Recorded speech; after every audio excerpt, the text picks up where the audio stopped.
देखो हमने last time जो है कुछ चीज़ें डिस्कस करना स्टार्ट की थी जिसमें मैंने आप लोगों को बताया था mode of transfer of energy, ठीक है।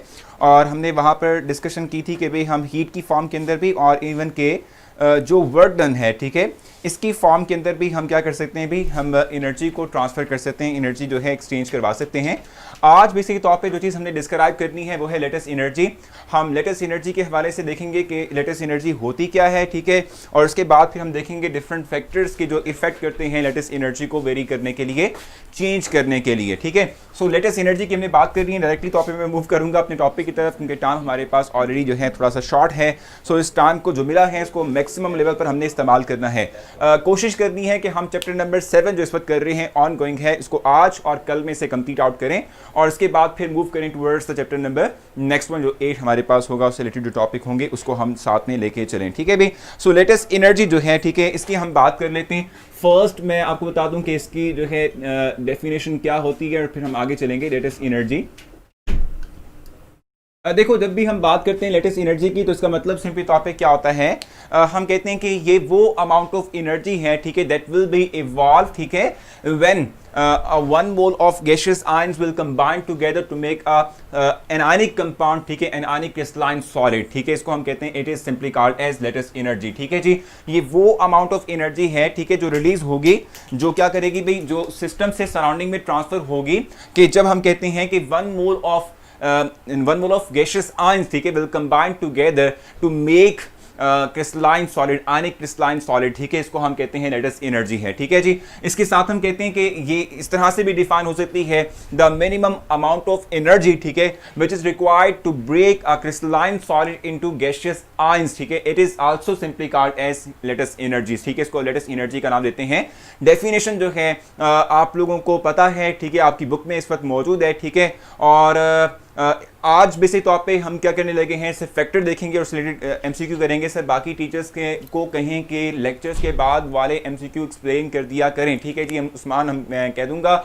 और जहां तक आज के टेस्ट की बात है तो चैप्टर नंबर 6 से रेलेवेंट जो भी हमने टॉपिक्स पढ़े हैं, जिसमें आयनाइजेशन एनर्जी है, जिसमें इलेक्ट्रॉन एफिनिटी है, ठीक है, जिसमें हमने बात की थी आयनिक बॉन्ड की, उसको कंपेयर किया था विद कोवेलेंट बॉन्ड, ठीक है, लेकिन आयनिक बॉन्ड पर ज़्यादा फोकस रखना है आपने, ठीक है। उसके बाद आपने वेस्पर थ्योरी के कुछ पॉस्टुलेट्स और उससे रिलेटेड जो है स्ट्रक्चर्स पढ़े थे, विविटी पढ़ी थी आपने, ठीक है, हाइब्रिडाइजेशन का कॉन्सेप्ट थोड़ा बहुत देखा था टेबुलर फॉर्म के अंदर, ठीक हो गया। और उसके बाद आप लोगों ने डायरेक्टली तौर पे बॉन्ड एनर्जी और बॉन्ड लेंथ को देखा था और डायपोल मोमेंट। ये तमाम टॉपिक्स हैं आज के टेस्ट के अंदर जो मैंने आप लोगों को बता दिए हैं, ठीक है। टॉपिक हाईलाइट कर दें, मैंने माहूल बता दिया आप लोगों को, ये तमाम टॉपिक्स हैं जिनमें से जो है आज का टेस्ट आएगा। और इवन मैंने आप लोगों को पहले भी रात की पोस्ट में भी बता दिया था कि भाई चैप्टर 6 से रेलेवेंट जितने भी हमने टॉपिक्स किए हैं, क्योंकि आप लोग पढ़कर आ चुके हो, टॉपिक्स आपको पता होंगे, नोट्स आपके पास अवेलेबल हैं, ठीक है। सो वो आप लोग कर सकते हो। 6 PM के ऊपर ही होगा टेस्ट आप लोगों का। हाइब्रिडाइजेशन फुल करेंगे। फिर फायजा जो हमने एक टेबल देखा था, ठीक है, उसको आप जरूर गौर से देख लीजिएगा, उससे आपको पूरा की पूरी इंफॉर्मेशन जो है मिल जाएगी हाइब्रिडाइजेशन के हवाले से। लेटेस्ट एनर्जी की बात कर रहे हैं, ठीक है। मैंने आपसे कहा था कि या तो एनर्जी एब्जॉर्ब होगी या एनर्जी इवॉल्व होगी, ठीक है। एनर्जी एब्जॉर्ब किस केस में होती है? एब्जॉर्ब जब क्या होता है भाई, जब हमारे पास क्रिस्टलाइन सॉलिड बनता है, ठीक है, crystalline solid, when crystalline solid form,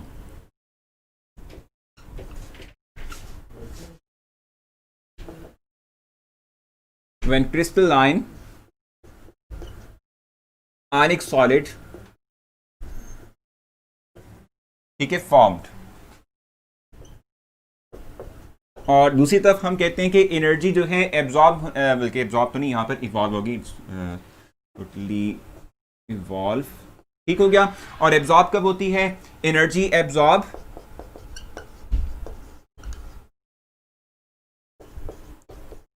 when crystalline ionic solid, crystalline, देखा ना मैं जल्दी जल्दी में बहुत सी मिस्टेक्स कर रहा हूं, ठीक है। क्रिस्टलाइन आयनिक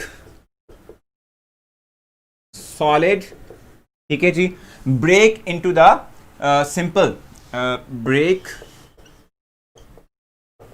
इनटू गैसियस आयंस,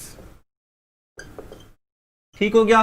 सो ये एनर्जी इवॉल्व होती है जब हमारे पास गैशियस आयंस कंबाइन होके क्या करते हैं, क्रिस्टलाइन आयनिक सॉलिड बनाते हैं, ठीक है। और एनर्जी एब्जॉर्ब होती है जब हम क्रिस्टलाइन आयनिक सॉलिड को टेम्परेचर प्रोवाइड करते हैं, हीट प्रोवाइड करते हैं ताकि वो गैशियस आयन में कन्वर्ट हो जाएं, ठीक हो गया। अब जहां तक बात है लेटेस्ट एनर्जी की, सो लेटेस्ट एनर्जी किस फैक्टर पे डिपेंड करती है? अच्छा सर, डायपोल मोमेंट को करना है अब भी आने रिलेटेड न्यूमेरिकल्स। देखो मैं आपको बताऊं इरफान, जो चैप्टर के रिलेटेड हमने टॉपिक्स किए थे वो सब के सब इंक्लूडेड हैं। जहां तक बात है इंटरमॉलिक्यूलर फोर्सेस की, सो इंटरमॉलिक्यूलर फोर्सेस भी हमने इसी चैप्टर में डिस्क्राइब की थी, ठीक है। और इंटरमॉलिक्यूलर फोर्सेस के अंदर जो कुछ हमने देखा था वो उनकी फिजिकल प्रॉपर्टीज पे जो इफेक्ट है वो हमने देखा था, ठीक है। यार ये तो बहुत सिंपल सी बात है। एनर्जी इवॉल्व मतलब होता है निकलना, सिस्टम से निकलेगी, ठीक है, ट्रांसफर होगी फ्रॉम सिस्टम टू सराउंडिंग जब हमारे पास क्या होता है, क्रिस्टलाइन आयनिक सॉलिड बनता है फ्रॉम द गैशियस आयंस, ठीक है। गैशियस आयंस का मतलब नहीं पता अभी आपको, Na+ आयन, ठीक है, और Cl negative ion, they will combine together to make NaCl which is ionic solid, ठीक है जी। और ये इस फॉर्म के अंदर, गैशियस फॉर्म के अंदर होते हैं, हमने आगे जाके हेसिस लॉ में इसको पढ़ना भी है, ठीक हो गया। सो ये जब कंबाइन होते हैं तो ये हमारे पास क्रिस्टलाइन सॉलिड बनता है, तो इसकी वजह से क्या होता है, एनर्जी इवॉल्व होती है, सिस्टम से सराउंडिंग में ट्रांसफर होती है, ठीक हो गया। और एब्जॉर्ब कब होगी, हमें कम एनर्जी सप्लाई करना पड़ेगी, हम कहते हैं जब भी हमें इस NaCl को दोबारा से रिवर्स बैक करते हुए इसको इस कंस्टिट्यूएंट आयंस में कन्वर्ट करना हो तो इतनी ही अमाउंट ऑफ एनर्जी सप्लाई करना पड़ेगी ताकि यही सॉलिड दोबारा से ब्रेक होने के बाद अपने आप को गैशियस आयंस में कन्वर्ट कर सके, ठीक हो गया, ठीक है। अब देखो जहां तक लेटेस्ट एनर्जी की बात है, हम कहते हैं कि लेटेस्ट एनर्जी जो है किस पे डिपेंड करती है, it always depends upon charge to size ratio, ठीक है। इट ऑलवेज डिपेंड्स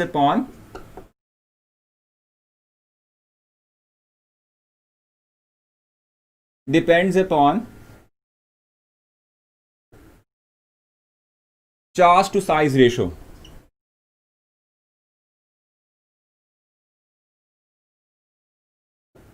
ठीक है जी, यानी चार्ज टू साइज रेशो के ऊपर ये हमेशा जो है डिपेंड करती है। वो हमारे पास आयनिक सॉलिड्स, ठीक है, जिनमें के जो हमारे पास आयंस मौजूद हैं, ठीक है, उनमें हम कहते हैं कि जी हमारे पास ये जो रेशो है अगर ये थोड़ी है, ठीक है, चार्ज टू साइज रेशो का मतलब होता है चार्ज डेंसिटी। जिस आयंस की चार्ज डेंसिटी कम होती है, ठीक है, उसकी जो लेटेस्ट एनर्जी है वो कम होती है। जिस आयंस की चार्ज डेंसिटी ग्रेटर होती है हम कहते हैं कि उसकी लेटेस्ट एनर्जी भी ग्रेटर होगी। मैं आपको थोड़ी सी एग्जांपल प्रोवाइड करता हूं, ठीक है, और उस एग्जांपल से मैं आप लोगों को थोड़ा सा इलस्ट्रेट करूंगा। आप लोगों ने ये साथ साथ देखते रहना, इसको नोट डाउन भी आपने करना है क्योंकि आप जानते हैं कि हम पॉइंट सिर्फ राइट करते हैं और मैं आप लोगों को फिर उस तरह से प्रोवाइड नहीं कर रहा मटेरियल, तो आपको ये राइट करना होगा, ठीक है। अब एग्जांपल हम देख लेते हैं। फॉर एग्जांपल अगर जो है हम देखें, लेट्स सपोज हम लिथियम के क्लोराइड और सोडियम क्लोराइड की बात कर लेते हैं। लिथियम क्लोराइड और सोडियम क्लोराइड की बात कर लेते हैं। अपना जो आपने वीडियो का जो आप कह लें समहाउ जो आपकी क्वालिटी है थोड़ा सा उसको इन्हांस करेंगे माज आप, ठीक है जी। सो लेट्स सपोज हम बात कर लेते हैं लिथियम क्लोराइड की, ठीक है। लिथियम क्लोराइड की जहां तक बात है तो इसकी जो लेटेस्ट एनर्जी होती है इट इज अराउंड -833 किलो जॉल पर मोल, -833 किलो जॉल पर मोल, ठीक हो गया। इस तरीके से जहां तक सोडियम क्लोराइड की बात है, अब देख लें कि हमने एनाइन कांस्टेंट रखा हुआ है, उसको हम चेंज नहीं कर रहे, ठीक है। लिथियम और सोडियम देखो यहां पर जस्ट केटानिक पार्ट चेंज हो रहा है, एनानिक पार्ट सेम है दोनों के अंदर, दोनों में एनानिक पार्ट सेम है। लिथियम स्मॉलर साइज का केटाइन था, सोडियम समहाउ लार्जर साइज का केटाइन है। सो अब यहां पर इफेक्ट क्या हुआ, क्योंकि आप केटाइन जो है उसको लार्ज कर रहे हो, ठीक है। सो लार्ज करने की वजह से क्या हो रहा है, चार्ज टू साइज रेशियो में साइज बड़ा हो रहा है ना। देखो ये जो हमारे पास चार्ज टू साइज रेशियो होती है इसको हम राइट कैसे करते हैं, इसको हम रिप्रेजेंट करते हैं इस तरह से, चार्ज ओवर साइज, ठीक है। चार्ज ओवर साइज की बात करते हैं, जैसे जैसे आप केटानिक साइज को बढ़ाते हो वैसे वैसे ये डिनोमिनेटर बड़ा होता है। जब ये डिनोमिनेटर बड़ा होगा तो ओवरऑल रेशो थोड़ी आएगी, इट मींस के चार्ज डेंसिटी कम होगी। और मैंने आपसे कहा था जब चार्ज डेंसिटी कम हो, ठीक है, तो हम ये बात कहते हैं कि हमारे पास जो इस तरह के आयनिक कंपाउंड्स होते हैं इनकी लेटेस्ट एनर्जी कम हो जाती है, ठीक हो गया। सो NaCl की जहां तक बात है इसकी लेटेस्ट एनर्जी आप जानती हैं -787 किलो जॉल पर मोल होती है, ठीक है जी। यानी आपने यहां पे इस एग्जांपल में किया क्या था, सिंपल आपने एनाइन को कांस्टेंट रखा था, केटाइन को आपने वेरी किया था, केटाइन को आपने चेंज किया था। सो जस्ट केटाइन के वेरी करने से ओवरऑल आपने देखा कि इंपैक्ट किस तरीके से हुआ कि जो आपकी लेटेस्ट एनर्जी है, ठीक है, वो कम हो गई, ठीक है, वो थोड़ी सी रिड्यूस हो गई, ठीक है। यही आप इफेक्ट देख सकते हैं, मॉनिटर कर सकते हैं अगर आप केटाइन को कांस्टेंट रखें और एनाइन को वेरी करें, ठीक है। केटाइन को आप कांस्टेंट कर दें और एनाइन को वेरी करें, तब भी आप यही फिनोमिना ऑब्जर्व कर सकते हैं, ठीक है। उसकी एग्जांपल हम ले लेते हैं। यहां तक आपने मुझसे कुछ पूछना है तो जल्दी से आप मुझसे क्वेश्चन करें। एक फैक्टर और मजीद पढ़ने के बाद हम जाएंगे टुवर्ड्स एमसीक्यू और एमसीक्यू की प्रैक्टिस करेंगे, क्योंकि उसके ऊपर हम अप्लाई करेंगे अपने कॉन्सेप्ट को, तभी हमारा कॉन्सेप्ट जो है वो रिकॉल भी हो सकता है और स्ट्रांग भी हो सकता है। चैट डिसेबल करूंगा, लेकिन मैं ये चाह रहा हूं कि अभी आपसे भी क्वेश्चन ले लूं। अगर क्वेश्चन है तो, नहीं है तो चैट डिसेबल करके मैं आगे मूव करूंगा टुवर्ड्स द नेक्स्ट पॉइंट। यहां तक कोई क्वेश्चन आप लोगों का तो लिखें, नहीं है तो क्लियर जरूर मेंशन करें। और वाकई मुझे यहां पर इस वक्त डिस्प्ले हो रहा है कि वाकई हम पाकिस्तानी कौम है, ठीक है। जल्दी से बताएं, आपने कोई क्वेश्चन करना हो, अब तक के लिए क्वेश्चन करना हो तो बता दें जल्दी से। कोई कंफ्यूजन, क्योंकि बहुत सिंपल सा ये टॉपिक है यार, कोई इसमें मुश्किल वाली बात है नहीं है, ठीक है। जल्दी से बताना आपने क्लियर हो चुका है। अगर क्वेश्चन है तो जरूर राइट कीजिएगा ताकि मैं क्लियर कर सकूं। सर ये टॉपिक तो चैप्टर 7 में से है, में नहीं ना ही है भाई, ये चैप्टर 7 का होगा। आप अगर जना थोड़ा सा इसको गो थ्रू करें चैप्टर नंबर 7 को, आपको मिल जाएगा, ठीक है। लेकिन ये लिंक करता है विद केमिकल एनर्जेटिक्स के साथ, तो इसलिए हम इसको यहाँ पर डिस्कस कर रहे हैं, ठीक है जी। कोई और क्वेश्चन सर चार्ज डेंसिटी का बता दें। चलिए भाई आमना, चार्ज डेंसिटी का मैं बता देता हूँ। एक क्वेश्चन मुझसे मिस हो गया, मैं वो भी देख लूँ। Sir energy evolve for example दे दें भाई। देखो ये दोनों एनर्जी इवॉल्व, इसका मतलब क्या होता है, नेगेटिव साइन का मतलब है एक्सोथर्मिक। देखो LiCl ये जब बनेगा ना, जब लिथियम और क्लोराइड आयन आपस में लगेंगे, जुड़ेंगे, ठीक है, सो उससे क्या होगा, सिस्टम में स्टेबिलिटी आएगी, वो अपनी एनर्जी रिलीज करेगा। तो ये इवॉल्व का हम एग्जांपल ले रहे हैं, ठीक है। अगर मैं लिथियम क्लोराइड को ब्रेक करना चाहता हूं तो मुझे इतनी ही एनर्जी सप्लाई करना पड़ेगी, मैं इसको पॉजिटिव साइन से शो कर दूंगा। सो ये एग्जांपल हमारे पास जो है एब्जॉर्ब की भी बन जाएगी, ठीक है जी। कोई और क्वेश्चन सर, चार्ज डेंसिटी की बात कर लें, चार्ज डेंसिटी बता देते हैं आपको। और कोई क्वेश्चन है, चलें जी। हाईएस्ट लेटेस्ट एनर्जी किसकी होती है? देखो मैं आपको बताऊं, अभी थोड़ा सा डिस्कस भी हम करेंगे, जिसका हम कहते हैं कि भाई जिसके अंदर चार्ज डेंसिटी ग्रेटर होती है, ठीक है, उसकी लेटेस्ट एनर्जी ग्रेटर होती है। बोर्न हैबिट साइकिल में बिल्कुल वहां पर भी है, ठीक है। चलें, कोई ट्रिक बता दें कि पता कैसे चलेगा कि एनर्जी इवॉल्व होगी या एब्जॉर्ब नहीं हो रही। बा यार ये sign that's more than enough to convey us कि नेगेटिव साइन शो कर रहा है कि ये इवॉल्व कर रहा है या एब्जॉर्ब कर रहा है, ठीक है। एनर्जी इवॉल्व करने के साइन को एक्सोथर्मिक प्रोसेस के थ्रू हम कहते हैं भी नेगेटिव साइन से शो करते हैं, और एनर्जी जो एब्जॉर्ब होती है, ठीक है, उसको पॉजिटिव साइन से शो करते हैं, वो एंडोथर्मिक प्रोसेस होते हैं, ठीक है। सो ये चीज़ आपको बता देगी। अगर जो कंपाउंड बन रहा है गैसियस आयन से, तो हमारे पास क्या होगा, एनर्जी इवॉल्व होगी। अगर टूट रहा है तो एनर्जी एब्जॉर्ब होगी। Gases have more energy than solid. भाई क्या कर रहे हो, वो तो पार्टिकल्स की एनर्जी है ना, ठीक है, बिल्कुल। सॉलिड की हम कुछ और तरह से बात कर रहे हैं। ये इस वक्त उस्मान टोटली टॉपिक डिफरेंट है, जिसको आप मिक्स कर रहे हो विद गैसेस के साथ, ठीक है। वैसे बिल्कुल ठीक कह रहे हो, गैसेस की पार्टिकल्स की एनर्जी ज्यादा होती है एज कंपेयर टू सॉलिड। आपको मेरा क्वेश्चन समझ नहीं आया और ये बार फिर से राइट कीजिएगा ताकि मुझे समझ आ जाए। अच्छा, मैं आपसे ये कहना चाहता था, चार्ज डेंसिटी का मतलब होता है, चार्ज डेंसिटी का मतलब क्या होता है? Charge density means charge to size ratio, ठीक है, charge to size ratio. Greater the charge to size ratio, more will be the charge density. Charge density का मतलब क्या होता है कि भाई किसी स्पेसिफिक एरिया में, किसी स्पेसिफिक वॉल्यूम में जो चार्ज की इंटेंसिटी है, it is called as charge density, ठीक है। किसी स्पेसिफिक वॉल्यूम या एरिया के अंदर हम कहते हैं कि जो हमारे पास चार्ज की प्रेजेंस है, ठीक है, अबंडेंस है, एग्जिस्टेंस है, इसको हम चार्ज डेंसिटी कहते हैं। सो साइज जितना छोटा होगा, चार्ज जितना बड़ा होगा, उतनी ही चार्ज डेंसिटी ग्रेटर होगी, उतनी ही हम कहते हैं कि हमारे पास लेटेस्ट एनर्जी जो है वो ग्रेटर होगी, ठीक है जी। हमने अभी एग्जांपल देखी थी जिसमें हमने केटाइन का साइज वेरी किया था एनाइन को कांस्टेंट करते हुए। हम यही काम एक और तरह से भी कर सकते हैं कि हम एनाइन के साइज को वेरी करें केटाइन के साइज को कांस्टेंट रखते हुए, ठीक है। सो अभी देख लेते हैं इस एग्जांपल को भी और फिर हम चलेंगे टुवर्ड्स एमसीक्यू, ठीक है जी। देखिए जरा, फॉर एग्जांपल मैं अगर बात कर लेता हूं सोडियम फ्लोराइड की, ठीक है, और इसके साथ साथ मैं बात करता हूं जी सेकंड वन मेरे पास क्या है, सोडियम क्लोराइड, ठीक है। इनकी बात कर लेते हैं, लेट्स सपोज, ठीक है। तो देखो यहां पर मैंने केटाइनिक साइज सेम रखा हुआ है, जस्ट एनायनिक वन डिफरेंट है। एनायनिक वन जो है हमारे पास क्या है, ये डिफरेंट होगा, ठीक हो गया। सो हम कहते हैं कि भाई हमारे पास जो फर्स्ट वन है, इसकी एनर्जी जो है इट इज अराउंड -895 किलो जॉल पर मोल, ठीक हो गया। इस तरीके से इसकी एनर्जी वही है जो आपने भी देखी थी, -787 किलो जॉल पर मोल। ठीक हो गया। अब यहां पर देख रहे हैं कि जस्ट एनायनिक साइज वेरी करने से केटायनिक साइज कांस्टेंट रखा हुआ है, ठीक है, हम कहते हैं कि ओवरऑल जो लेटेस्ट एनर्जी है वो वेरी करती है। यानी कि देखो यहां पर इसकी जो चार्ज डेंसिटी है यानी size charge to size ratio है वो ग्रेटर है as compare to chloride ion, ठीक है, इसलिए इसकी लेटेस्ट एनर्जी ग्रेटर है as compare to this one. इसका मतलब सिंपली तौर पे क्या होता है, देखो जहां पर चार्ज डेंसिटी ग्रेटर होती है, चार्ज डेंसिटी ग्रेटर होने का मतलब क्या होता है कि देखो यहां पर पॉजिटिव चार्ज है, यहां पर नेगेटिव चार्ज है, ठीक है। आप ये बात पहले भी जानते हो कि अगर साइज कंपेरेबल होंगे, ठीक है, तो साइज कंपेरेबल से बॉन्ड स्ट्रांग बनेगा। यहां पर बॉन्ड कोवेलेंट नहीं है क्योंकि यहां पर शेयरिंग नहीं हो रही, यहां पर हो रहा है कि भाई हमारे पास दो डिफरेंट चार्जेस के दरमियान अट्रैक्शन की फोर्स जिसको हम इलेक्ट्रोस्टैटिक फोर्स कहते हैं। An electrostatic force, the strength of electrostatic force always depends upon the intensity of two charges. अगर पॉजिटिव चार्ज और नेगेटिव चार्ज स्ट्रांग है तो इलेक्ट्रोस्टैटिक फोर्स स्ट्रांग होगी, अगर नेगेटिव और पॉजिटिव चार्ज वीकर है तो इलेक्ट्रोस्टैटिक फोर्स वीक डेवलप होगी। तो हम ये बात कहते हैं जितना साइज छोटा होगा केटाइंस का और एनाइंस का, ठीक है, उतनी ही चार्ज डेंसिटी ग्रेटर होती है, यानी कि चार्ज टू साइज रेशो जो है वो छोटी सॉरी हम कहते हैं लार्जर होती है। तो जितनी वो बड़ी होगी उतना ही हम कहते हैं अट्रैक्शन की force between cation and A9 stronger होगी, उतना ही हमें एनर्जी ज्यादा देनी पड़ेगी इस तरह के कंपाउंड को तोड़ने के लिए। और अगर फॉर्मेशन की बात करें उतनी ही एनर्जी जो है वो क्या करेगी, सिस्टम से बाहर निकलेगी, इवॉल्व होगी, क्योंकि स्टेबिलिटी उतनी ही बढ़ती है। मुझे बताएं क्वेश्चन अगर आपका है, यहां तक कोई कंफ्यूजन है यहां तक तो बता दें सर। नेगेटिव में वैल्यू जो ज्यादा हो वो कम वाले से भी कम होती है ना भाई इरफान, वो नेगेटिव, हम पॉजिटिव मैथमेटिक्स की बात नहीं कर रहे हैं।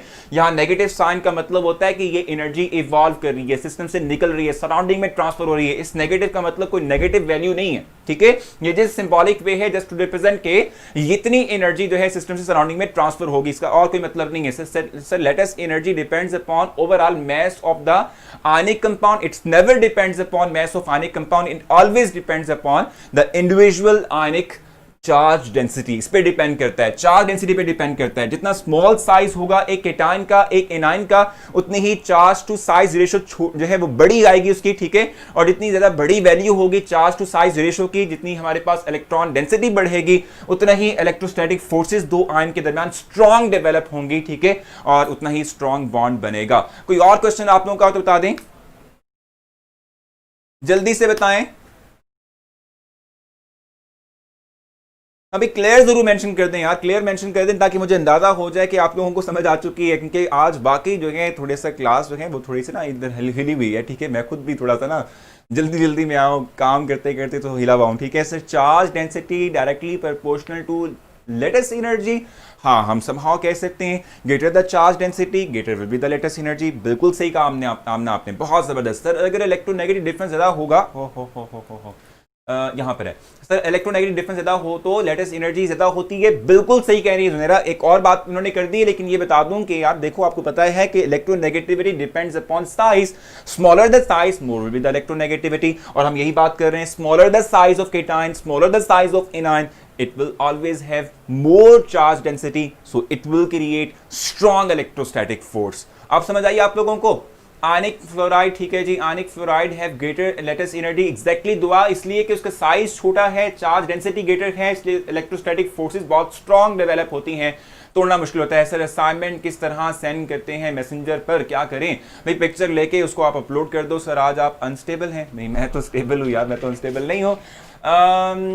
रिलैक्स हो जाएं, हो गया मैं। अच्छा चले भी, अब हम चलते हैं टुवर्ड्स एक एमसीक्यू, ठीक है, और उसको करते हैं सॉल्व ताकि आपको कुछ क्लियर हो, अंदाज़ा हो जाए, ठीक है। उसके बाद फिर हम आगे की तरफ को मूव कर सकें और मैं आप लोगों को फर्दर जो है कुछ पढ़ा सकूं, ठीक है भी, क्योंकि practice makes a man perfect, ठीक है। सो जल्दी से मूव करते हैं टुवर्ड्स अ प्रैक्टिस एमसीक्यू। अच्छा भी, इसको पहले हम रेस कर लेते हैं ताकि हमारे पास इनफ स्पेस हो और उसके बाद हम इसको यूटिलाइज करते हुए आगे चल सकें, ठीक है जी। अब हमारे पास है भाई क्वेश्चन है द अमाउंट द हाईएस्ट, ठीक है जी, लेटेस्ट एनर्जी, ठीक है, which one of the following will have highest latest energy, which one of the following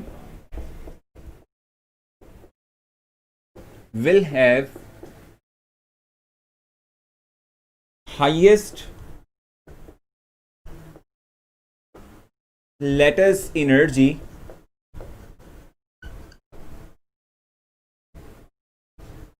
ठीक है, अब आपने बताना है कि इसमें से कौन सा सबसे ज्यादा जो है हम कहते हैं कि एनर्जी कैरी करेगा। ए हमारे पास है, फर्स्ट ऑप्शन आपके पास प्रोवाइड किया जा रहा है भाई कि आई। बी ऑप्शन जो है आपको प्रोवाइड किया जा रहा है वो हमारे पास क्या होगा भाई कि बी आर। ठीक है, सी ऑप्शन जो है आपको प्रोवाइड किया जा रहा है कि सी एल, और डी ऑप्शन आपको प्रोवाइड किया जा रहा है के एफ। अब आप बताएंगे कि इनमें से कौन सा हमारे पास कंपाउंड है इसकी लेटेस्ट एनर्जी सबसे ज्यादा होती है। Charge to size ratio lattice energy से डायरेक्टली रिलेशन है, बिल्कुल सही कह रही Saba. Charge to size ratio means charge density. ठीक है, चार्ज डेंसिटी ठीक हो गया। अब जल्दी से बता दें, इफ इससे क्लियर है सब, ये बता दें कि कल जो मैंने एमसीक्यू किया था वो नेगेटिव स्मॉलर देन जीरो था चार्ज नेगेटिव। भाई वो देखो मेरी बात सुनो, वहां पर भी हम यही बात कर रहे थे, नेगेटिव लेस देन जीरो की हम बात कर रहे थे, तो वही एक्सोथर्मिक एंडोथर्मिक की ही बात कर रहे थे। ठीक है, और उसमें कोई चीज़ ऐसी नहीं थी। ठीक है, बहुत सिंपल सा क्वेश्चन मैंने आप लोगों को प्रोवाइड किया है। बिल्कुल बिल्कुल सही है भाई। हम कहते हैं कि ये इसका राइट ऑप्शन होगा। बिल्कुल सही है जी, राइट ऑप्शन आपने प्रोवाइड किया, सबने दिया। ठीक है, और क्यों राइट ऑप्शन ये होगा, क्योंकि देखो हम यहाँ पर केटानिक साइज कांस्टेंट रख रहे हैं, सिर्फ एनायनिक साइज वेरी कर रहे हैं, और जितना स्मॉलर एनायनिक साइज होगा उतनी ही लेटेस्ट एनर्जी ज़्यादा होगी, क्योंकि बॉन्ड जो है इलेक्ट्रोस्टैटिक फोर्सेज जो हैं वो बहुत स्ट्रॉन्ग डेवलप होंगी between cation and A9. Clear हो चुका है आप लोगों को, समझ आ चुकी है आप लोगों को, तो आपने जरूर बताना है। अब फॉर एग्जाम्पल मैं इसको थोड़ा सा वेरी करता हूं, देखता हूं कि आप लोग क्या करेंगे। थोड़ा सा इसको वेरी करते हैं ताकि हम थोड़ा सा कॉन्सेप्ट और अप्लाई करें, और उसके बाद फिर मैं चलेंगे जो है आगे आप लोगों को ले जाऊंगा। एक और क्वेश्चन हम इस तरीके से कर लेते हैं। ठीक है, फॉर एग्जाम्पल मेरे पास एक है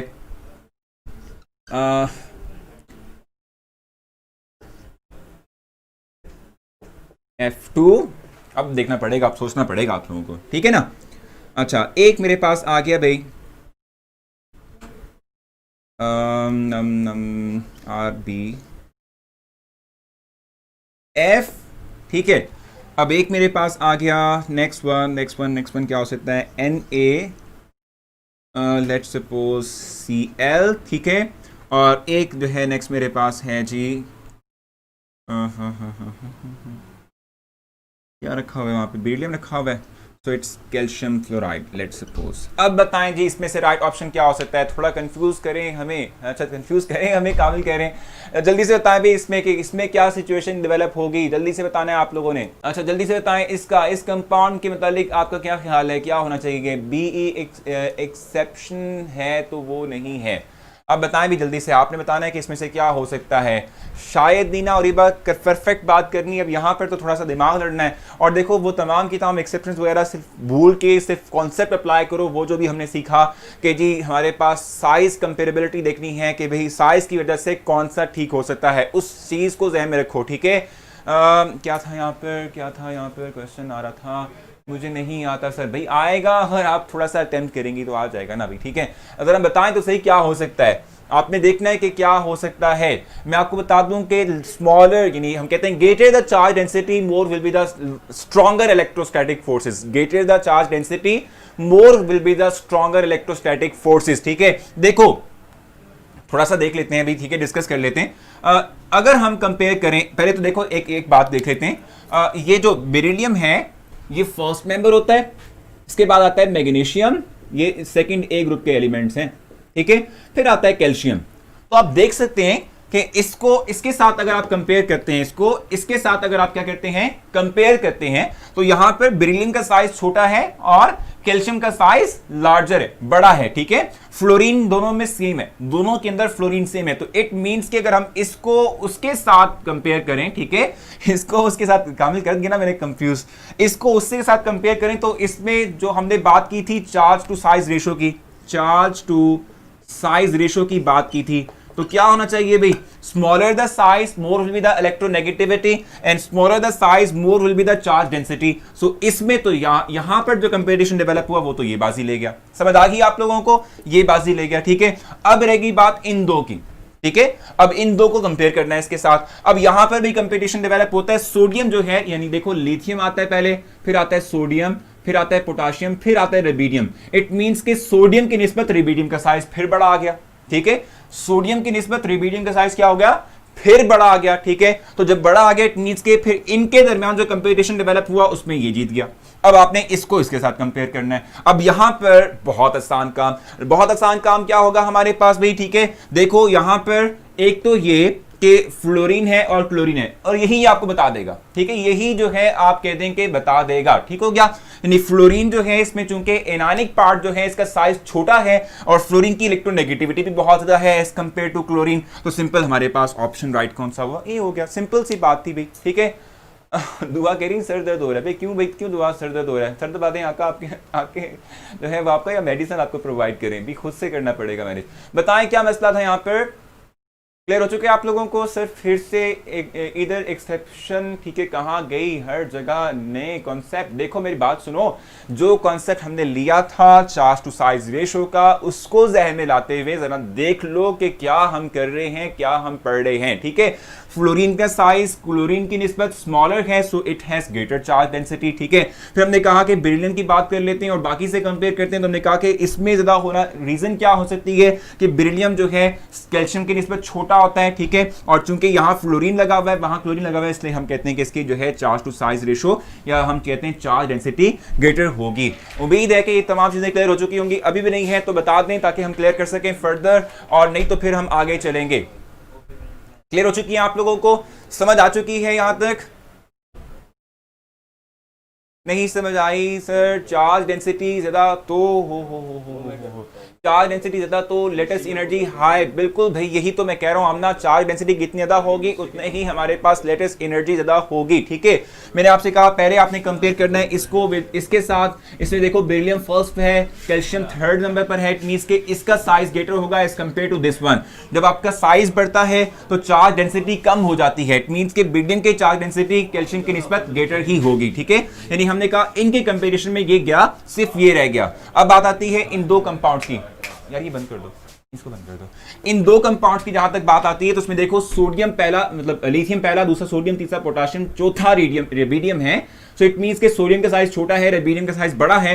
तो देख लो कि यहां पर चार्ज डेंसिटी सोडियम की ग्रेटर होगी, इट मींस के इनके कंपैरिजन में सोडियम गया ऊपर, ठीक हो गया ना, सोडियम चला गया ऊपर, ठीक हो गया। अब देखो इसको हम कंपेयर करते हैं विद दिस वन, इसको इसके साथ कंपेयर करेंगे तो यहां पे क्या हो रहा है, यहां पे दो फ्लोरीन है, ये भी देख लेना, दो फ्लोरीन है। उसके बाद ये देख लो कि बेरिलियम पे चार्ज +2 आता है, चार्ज भी ग्रेटर है इसकी निस्बत, यहां +1 आना है, यहां +2 आना है, चार्ज की इंटेंसिटी भी बढ़ चुकी है, तो चार्ज डेंसिटी इसमें ग्रेटर होगी as compare to this one. तो ये इसका आंसर है, ठीक हो गया।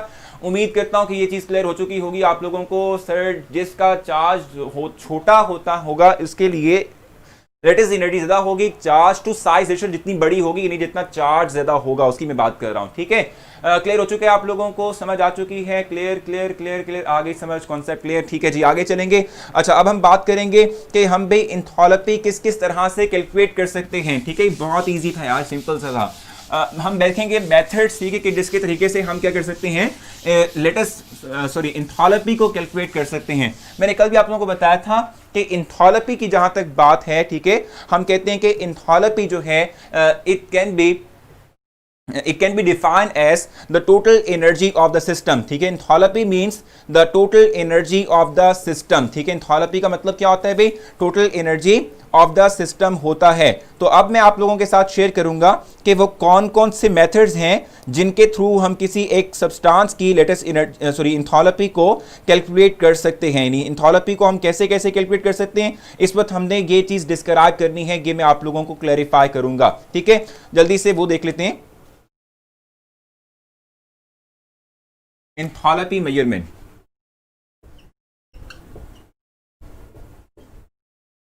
मेजरमेंट ऑफ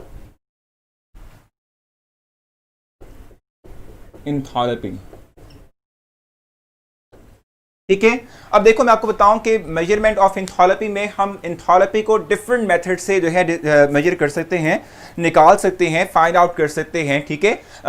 हमारे पास तीन डिफरेंट मेथड्स हैं, ठीक है। पहले जो हमारे पास दो मेथड्स हैं वो इंस्ट्रूमेंट के थ्रू हम मेजर करते हैं, और थर्ड वन हमारे पास आता है हेसिस लॉ, ठीक है। सो फर्स्ट मैं आप लोगों के लिए लेकर आऊंगा ग्लास कैलोरीमीटर, ठीक है। उसको थोड़ा सा देख लेते हैं कि ग्लास कैलोरीमीटर से कैसे हम किसी एक सब्सटेंस की इंथैल्पी को हम मेजर करते हैं, ठीक है। और फिर हम जाएंगे टुवर्ड्स द बॉम कैलोरीमीटर, ठीक है। और बॉम कैलोरीमीटर जो है मैं उसके हवाले से मैं आप लोगों को ब्रीफ करूंगा। सो फर्स्ट हम डिस्क्राइब करते हैं रिलेटेड टू ग्लास कैलोरीमीटर, ठीक है। अब ग्लास कैलोरीमीटर की हम बात कर लेते हैं। हम ये बात कहते हैं कि ग्लास कैलोरीमीटर एक ऐसा इंस्ट्रूमेंट जिसमें कि हम किसी भी सब्सटेंस की इंथैल्पी को जो है वो मेजर करते हैं, ठीक है। लेकिन यहां पर आप चीज ये देख लीजिएगा कि ग्लास कैलोरीमीटर हम यूटिलाइज करते हैं just to measure the enthalpy of neutralization and enthalpy of solution, ठीक है। इंथैल्पी ऑफ सॉल्यूशन और इंथैल्पी ऑफ न्यूट्रलाइजेशन मेजर करने के लिए हम ग्लास कैलोरीमीटर का इस्तेमाल करते हैं। इन डेप्थ जाने की जरूरत नहीं है, हमें जस्ट बेसिक कॉन्सेप्ट पता होना चाहिए। सर हमें पीरियोडिक टेबल याद करना पड़ेगा, मुकद्दस आपको पूरा याद करने की जरूरत नहीं है। समहाउ थोड़ी बहुत नो हाउ होनी चाहिए, इतनी प्रैक्टिस तो आप लोगों की अभी तक हो जानी चाहिए ना भाई, इतना आपने यूटिलाइज कर लिया उसको, थोड़ा बहुत कंपैरिजन आपके जहन में होना चाहिए उसके मतलब, ठीक है जी। हम इसको यूटिलाइज करते हैं टू मेजर द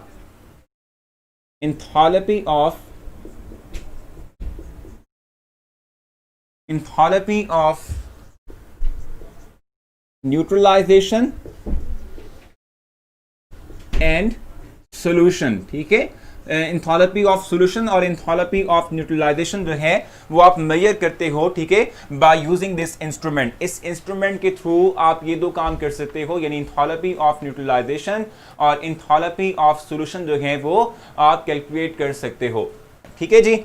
इसके अलावा जो है आप क्या कर सकते हो, ठीक है जी, इस इंस्ट्रूमेंट में जो आप मैथमेटिकल एक्सप्रेशन यूटिलाइज करोगे, इस इंस्ट्रूमेंट में जो आप मैथमेटिकल एक्सप्रेशन जो है वो यूटिलाइज करते हो किस चीज को भी, इंथैल्पी को मेजर करने के लिए, ठीक है। वो भी इसी तौर पे हमारे पास क्या होता है, delta H naught equals to Q equals to M into S into delta T, ठीक है। ये आप इस्तेमाल करते हो मैथमेटिकल एक्सप्रेशन किस चीज के लिए, इंथैल्पी को कैलकुलेट करने के लिए, ठीक है। देखो इंथैल्पी का मतलब क्या होता है, enthalpy means total heat content या total energy of the system, ठीक है।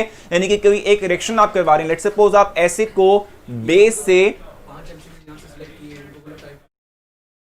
मैं आ रहा हूं, ठीक है। अच्छा देखो मैं आपसे कह रहा था कि जब हम बात करते हैं किस चीज की, इंथैल्पी की, तो इंथैल्पी का मतलब टोटल हीट कंटेंट या हम कहते हैं कि एनर्जी ऑफ द सिस्टम, ठीक है। इसका मतलब ये होता है, इंथैल्पी का मतलब ये होता है, ठीक हो गया। अब देखो मैंने आपसे ये बात कही, जैसे आप टेम्परेचर मेजर करना चाहते हो तो टेम्परेचर मेजर करने के लिए आप किसी बॉडी का की अगर हीट को कैलकुलेट कर लेते हो, सो हीट कैलकुलेट करते हुए भी जो है आप क्या करते हो, उसके उस बॉडी के टेम्परेचर को मेजर कर सकते हो। तो देखो लेट्स सपोज हम एक कैलोरीमीटर या किसी भी एक बीकर के अंदर एक एसिड और बेस को आपस में मिला रहे हैं। आप ये बात जानते हैं कि एसिड और बेस के मिलाने से जो न्यूट्रलाइजेशन रिएक्शन होता है वो मोस्ट ऑफ द टाइम क्या होगा, एक्सोथर्मिक प्रोसेस होता है। तो सिस्टम से जो energy in the form of heat transfer होगी to surrounding, it is the enthalpy. So enthalpy means measurement of heat जो कि सराउंडिंग में ट्रांसफर होगी फ्रॉम द सिस्टम, ठीक है। और इसको कैसे मेजर करेंगे, mass into specific heat into delta T, यानी कि हमारे पास जो हम इंस्ट्रूमेंट यूज कर रहे हैं उसमें जो हम मीडियम यूज कर रहे हैं उसकी स्पेसिफिक हीट को हम सिंपल डिफाइन ऐसे कर सकते हैं,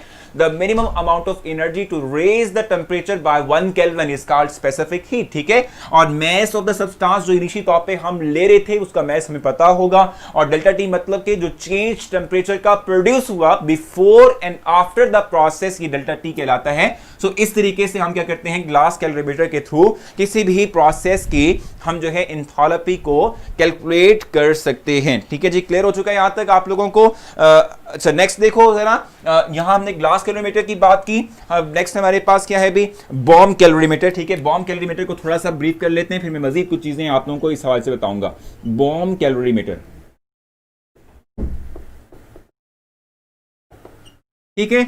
जहां तक बॉम कैलोरीमीटर की बात है, बॉम कैलोरीमीटर जो है most of the time utilize करते हैं इंथैल्पी ऑफ कंबशन और इंथैल्पी ऑफ रिएक्शन जो है फाइंड आउट करने के लिए, ठीक है। हम बॉम कैलोरीमीटर का इस्तेमाल करते हैं to measure the enthalpy of combustion and reaction. Reaction means enthalpy of reaction, ठीक है, enthalpy of combustion और enthalpy of reaction कैलकुलेट करने के लिए हम बोम कैलोरीमीटर जो है इसका सहारा लेते हैं, ठीक है, इसका इस्तेमाल हम करेंगे, ठीक हो गया।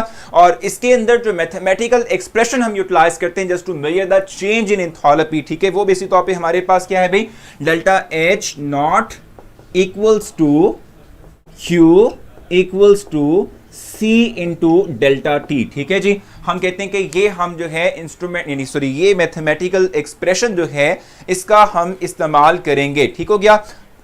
ये हीट कैपेसिटी है, हीट कैपेसिटी फॉर वाटर हम लेते हैं मोस्ट ऑफ द टाइम, ठीक है, क्योंकि हमारे पास पानी जो है एज अ मीडियम हम इस्तेमाल कर रहे होते हैं। हम कहते हैं समहाउ के मिनिमम अमाउंट ऑफ एनर्जी, ठीक है, which is required to raise the temperature by 1 kelvin, इस तरह से हम उसको कहते हैं, ठीक है। सो ये हीट कैपेसिटी है और डेल्टा टी मतलब कि जो चेंज इन टेम्परेचर प्रोड्यूस होगा before the process and after the process, ठीक है, प्रोसेस स्टार्ट होने से पहले का टेम्परेचर और बाद के टेम्परेचर जो है, ठीक है, उसको हम मेजर कर लेंगे, चेंज को हम मेजर कर लेंगे, तो ये डेल्टा टी हमारे पास आ जाएगा। तो हम कहते हैं कि in terms of total heat जो सिस्टम और सराउंडिंग में एक्सचेंज होती है उसके थ्रू हम क्या कर सकते हैं, बोम कैलोरीमीटर से हम एंथैल्पी की मेजरमेंट कर सकते हैं, ठीक हो गया। अच्छा, अब यहां पर कुछ चीजें हैं, जैसे फॉर एग्जांपल हमारे पास मैस है, ठीक है, हम मैस की बात कर लेते हैं। सो मैस का जो इंस्ट्रूमेंट जो हम कहते हैं कि यूनिट यूज करते हैं वो तो सिंपल आपको पता होना चाहिए कि इट्स सिंपली मैस। इसके लिए हम ग्राम भी यूज कर सकते हैं, इसके लिए हम किलोग्राम जो है यूनिट का भी इस्तेमाल कर सकते हैं, ठीक हो गया। और इसके साथ साथ अगर हम बात करते हैं एस की, तो मैंने आपसे कहा था कि it's simply called as specific heat of reacting mixture, ठीक है, जो रिएक्टिंग मिक्सचर है उसकी स्पेसिफिक हीट हमारे पास जो है यानी हम कहते हैं minimum amount of energy it is required to raise the temperature by 1 kelvin, इसका मतलब स्पेसिफिक हीट होती है, specific heat of reacting mixture, ठीक है।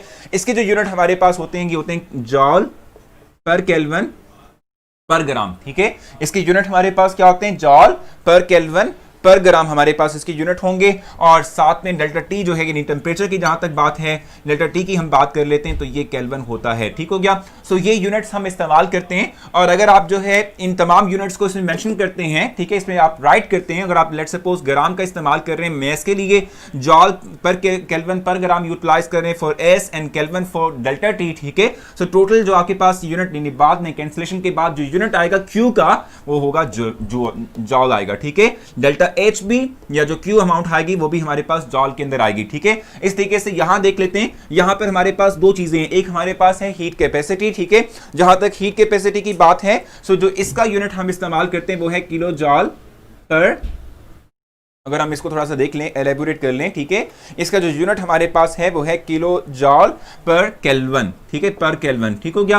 और जहां तक डेल्टा टी की बात है सो डेल्टा टी हमारे पास ये होता है केल्विन के अंदर, तो इट मींस यहां से जो हमारे पास एंथैल्पी आएगी या जो क्यू अमाउंट ऑफ हीट आएगी उसका यूनिट हमारे पास रहेगा किलो जॉल, ठीक है। सो किलो जॉल हमारे पास रहेगा। अब मैं चाहूंगा कि मैं आप लोगों की जो कन्वर्सेशन है मेरे साथ, ठीक है, मैं उसको ओपन करूं ताकि आप लोग यहां तक पूछना है तो कुछ पूछ लें, ठीक है, अगर नहीं है तो क्लियर मेंशन कीजिएगा ताकि हम नेक्स्ट मूव कर सकें। सो क्लियर होना चाहिए आप लोगों को। ये दो मेनली इंस्ट्रूमेंट इस्तेमाल करते हैं just to measure the enthalpy, means के टोटल हीट चेंज, ठीक है, ड्यूरिंग द एनी प्रोसेस, ठीक है, जो हमारे पास होगा किसी एक इंस्ट्रूमेंट के अंदर। ये हम यूज करते हैं एंथैल्पी ऑफ सॉल्यूशन या न्यूट्रलाइजेशन कैलकुलेट करने के लिए, ये हम यूज करते हैं कंबस्टन या एंथैल्पी ऑफ रिएक्शन कैलकुलेट करने के लिए, ठीक है। इसको हम इसके अंदर जो मैथमेटिकल एक्सप्रेशन यूज करते हैं वो delta H naught Q is equal to M into S into delta T है, ठीक है। और यहां पर हमारे पास है सी इंटू डेल्टा टी, ठीक है। क्वेश्चन पूछेंगे अगर आपने पूछना हो तो सर सी का यूनिट क्या है सर, सो सी के यूनिट हैं किलो जॉल पर केल्विन, ठीक है, सी के यूनिट हमारे पास क्या है, किलो जॉल पर केल्विन होंगे। कोई और क्वेश्चन आप लोगों का हो, क्वेश्चन नहीं है तो क्लियर मेंशन कीजिएगा ताकि हम नेक्स्ट मूव कर सकें। सर क्या ये न्यूमेरिकल आएंगे, मैं आपको बताऊं मुकद्दस रिलेटेड टू इनके मुतालिक न्यूमेरिकल क्वेश्चन आते हैं, ठीक है, आ जाते हैं लेकिन लाजमी भी नहीं है, ठीक है, आ भी जा सकते हैं लेकिन लाजमी भी नहीं है। मैं आपको बता दूं कि जो हम प्रैक्टिस करेंगे उसमें न्यूमेरिकल क्वेश्चंस कम होंगे। जितने भी न्यूमेरिकल क्वेश्चंस जो होते हैं ना, ठीक है, वो रिलेटेड टू चैप्टर नंबर 1 और चैप्टर नंबर 3, चैप्टर नंबर 9 का जो हमने कंसंट्रेशन यूनिट पढ़ा था, उससे ज्यादातर हमारे पास न्यूमेरिकल क्वेश्चंस आते हैं।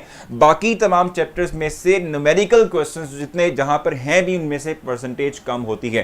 टोटल आपका जो होता है ना 40 एमसीक्यूज जो होते हैं, उनमें से सिर्फ 5 to 6 या 7% आपका जो है वो न्यूमेरिकल होता है। लेकिन वो न्यूमेरिकल क्वेश्चंस आप लोगों के रह जाते हैं, खराब हो जाते हैं, इसलिए ज्यादा प्रैक्टिस आप लोगों की उसमें करवाई थी ताकि वो भी आपको क्लियर हो सके।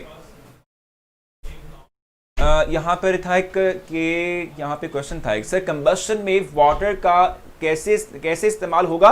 साथ अगर आप बॉम्ब कैलोरीमीटर पढ़े ना, तो आप यहाँ पर इसमें देखेंगे कि जिस सबस्टांस को आप जो है बर्न करना चाहते हैं, वो एक अलग से बॉम्ब कैलोरीमीटर एक सेपरेट होता है, उसको आप उसमें डाल देते हैं प्रीवेटेड फॉर्म के अंदर। उसको फिर आप जो है क्या करते हो, इमर्स करते हो, डालते हो, ठीक है, किसमें, वाटर कंटेनर के अंदर। अगर आप उसको थोड़ा सा रीड आउट कर लेंगे साथ, ठीक है, तो उसमें आपको पता चल जाएगा कि पानी का इस्तेमाल किया जाता है बेसिक तौर पर टेम्परेचर मेजरमेंट के लिए उसके अंदर, ठीक है जी।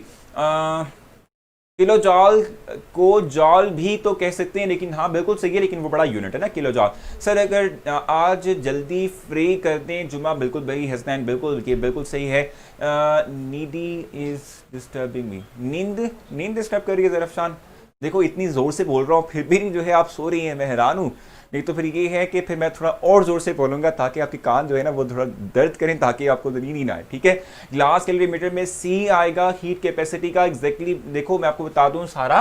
गिलास कैलोरीमीटर और जो बॉम्ब कैलोरीमीटर है, ठीक है, बॉम्ब कैलोरीमीटर में हमारे पास सी आता है और यहाँ पर एस आता है, स्पेसिफिक हीट कांस्टेंट, ठीक है, for the reacting mixture. Reacting mixture है, ठीक है, उसकी हम बात करते हैं, ठीक हो गया जी। अच्छा साइड हो जाऊं मैं भी, ठीक है जी, साइड हो जाता हूं। एक्सेप्ट, ठीक है, लिखा हुआ expect the best, prepare for the worst, कोई कायदे आजम। अच्छा ठीक हो गया सर। नमाज का टाइम हो रहा है, प्लीज जल्दी ऑफ कर दें। भाई आप लोग मुझे जितनी जल्दी फारिग करेंगे क्वेश्चंस से, मैं उतनी जल्दी फ्री कर दूंगा, लेकिन क्वेश्चंस लाजमी करने, क्योंकि हमें कॉन्सेप्ट जो है वो बनाना है, अपना स्ट्रॉन्ग करना है, उसके बिना पर कुछ चलने वाला नहीं है जी। कोई और क्वेश्चन है आप लोगों का? What is difference between S and C? वो सिर्फ और सिर्फ हीट कैपेसिटी है वाटर की। हाँ जी बिल्कुल, आ रहा हूँ, ठीक है। ये हमारे पास क्या है, ये हीट है, ठीक है, heat capacity for a reacting mixture है, ये टोटली डिफरेंट है।